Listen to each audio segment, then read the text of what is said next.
Bonjour Moussa Fall. Bonjour Neikumba. Voilà, Moussa Fall, vous êtes le secrétaire général du syndicat autonome des travailleurs de l'hôtellerie et de la restauration. Déjà, votre appréciation par rapport à l'arrêté du ministre du Travail, Abbas Fall, arrêté modifiant l'arrêté local numéro 4187 du 26 juin 1953 fixant les modalités d'application de la semaine de 40 heures dans les débits de boissons, café, restaurants et hôtels. En tant que syndicaliste, comment appréciez-vous cet arrêté du ministre? Oui, je salue d'abord les auditeurs de l'UNIFM.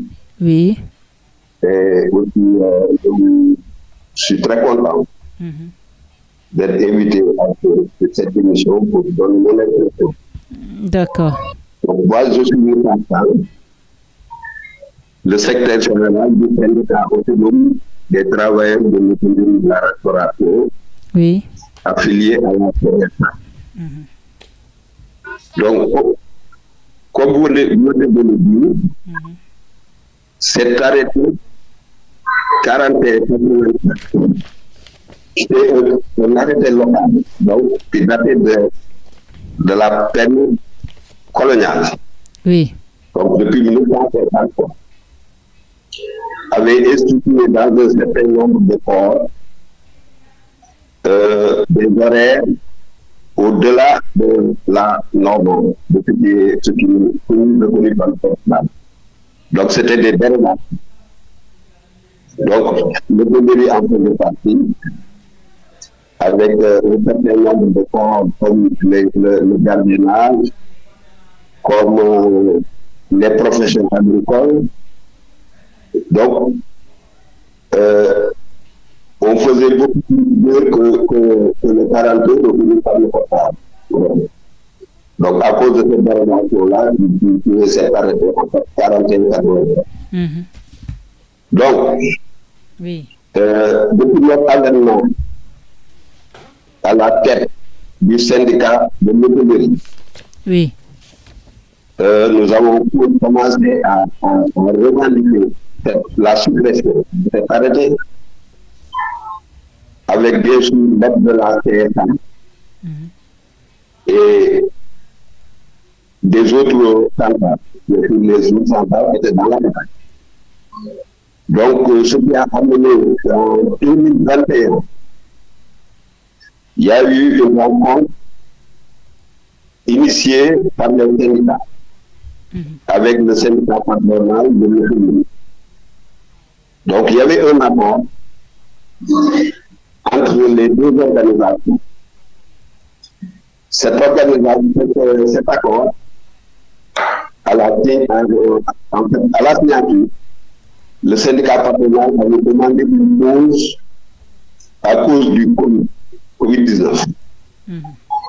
Et cette pause a perduré jusqu'à présent.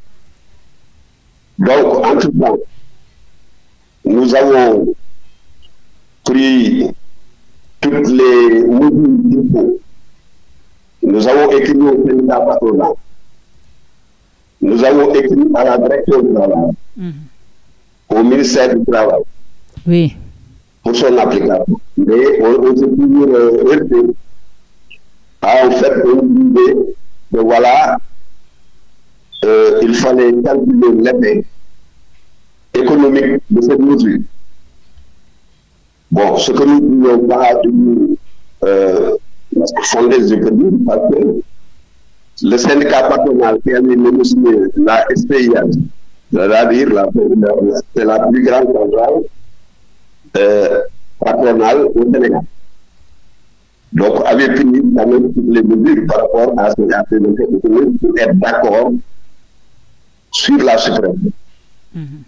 Mais cette pause-là, que nous n'avons pas compris, qui a fait que depuis lors, beaucoup d'entreprises ont refusé de l'appliquer. Bon, des fois, vous allez dans un hôtel, on vous dit que nous ne faisons pas partie du SPIH. Donc, nous ne pas nous engager. Voilà, donc ce qui est refusé.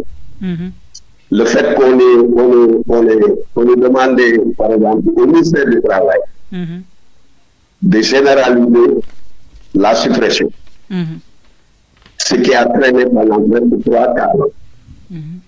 Maintenant, c'est chaud. Et nous en résultons. Vraiment, c'est en fait une bataille de longue durée, de longue haleine, qui a été en fait remportée cette fois-ci par les travailleurs.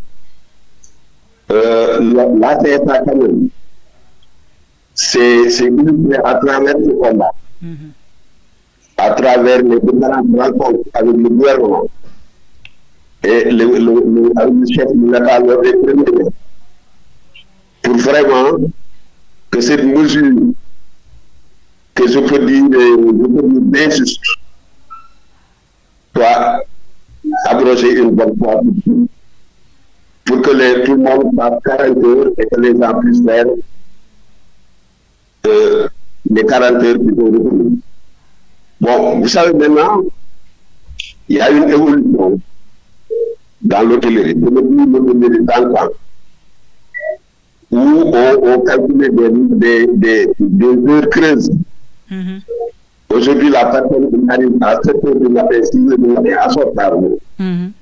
Il travaille sans continuer jusqu'à la réponse. Et cet arrêté était prévu à l'époque coloniale. Parce qu'après le petit déjeuner, il y a un creux qui a dit, donc il fallait trouver des moyens de faire travailler beaucoup plus longtemps. Mais ça n'existe plus. Les gens, ils travaillent en plein temps. Donc nous disons que ce n'est que vraiment justice qu'on a rendu aux travailleurs pour leur faire 40 heures et qu'ils puissent avoir 2 jours de repos par semaine. Parce que c'est un travail très harassant, très difficile, très stressant. Bon, nous qui avons ce niveau-là, on sait de quoi on parle. Voilà, donc voilà un peu ce que je peux dire.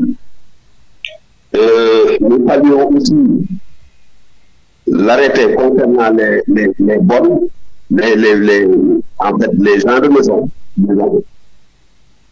par rapport à la grille salariale qu'on nous a mis par arrêté. Ça, c'est aussi une avancée majeure, vraiment qui va peut-être bouleverser certaines habitudes et quand même les rendre difficiles pour qu'ils puissent bénéficier des efforts de labeur qu'ils font tous les jours, matin et soir. D'accord.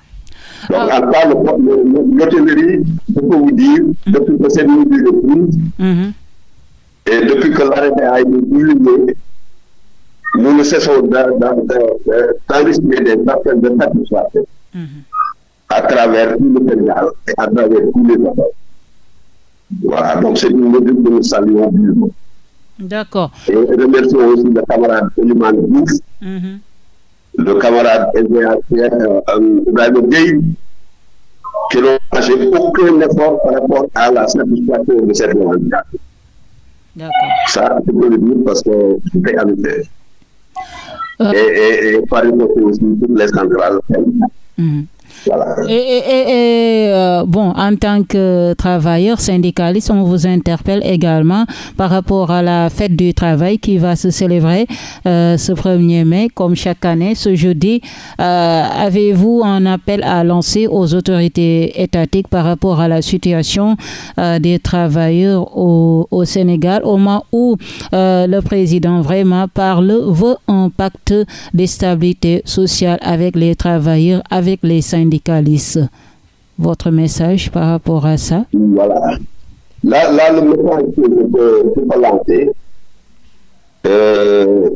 parce que j'ai assisté quand même à une bonne partie de ces négociations, c'est que l'État doit faire un effort, parce que les travailleurs ont souffert du Covid, et depuis lors, toutes les choses vont stagner pratiquement. Avec ce que vous connaissez mieux que moi, les événements, il y a eu la stagnation des salaires, et tout ce qui a été fait comme licenciement en tout temps. Donc, je crois que c'est une dette de premier particulière que les travailleurs vont vivre avec toute sa dette. Ce ne sera plus une fête comme on dit, d'aller danser, envoyer des vie, ce sera un moment de réflexion, un moment de partage des idées et un appel aussi à l'État pour qu'il essaie de faire un effort pour stabiliser le climat social. Donc nous sommes de tout cœur en tout cas avec toutes les centrales et nous bataillons dans le sens. La CSA doit être précurseur, tout le monde le sait, pour stabiliser la situation sociale au Sénégal en général. Donc, le côté travail aussi, je crois que là, nous nous sommes illustrés à maintes reprises. Et voilà, c'est tout ce que nous pouvons dire.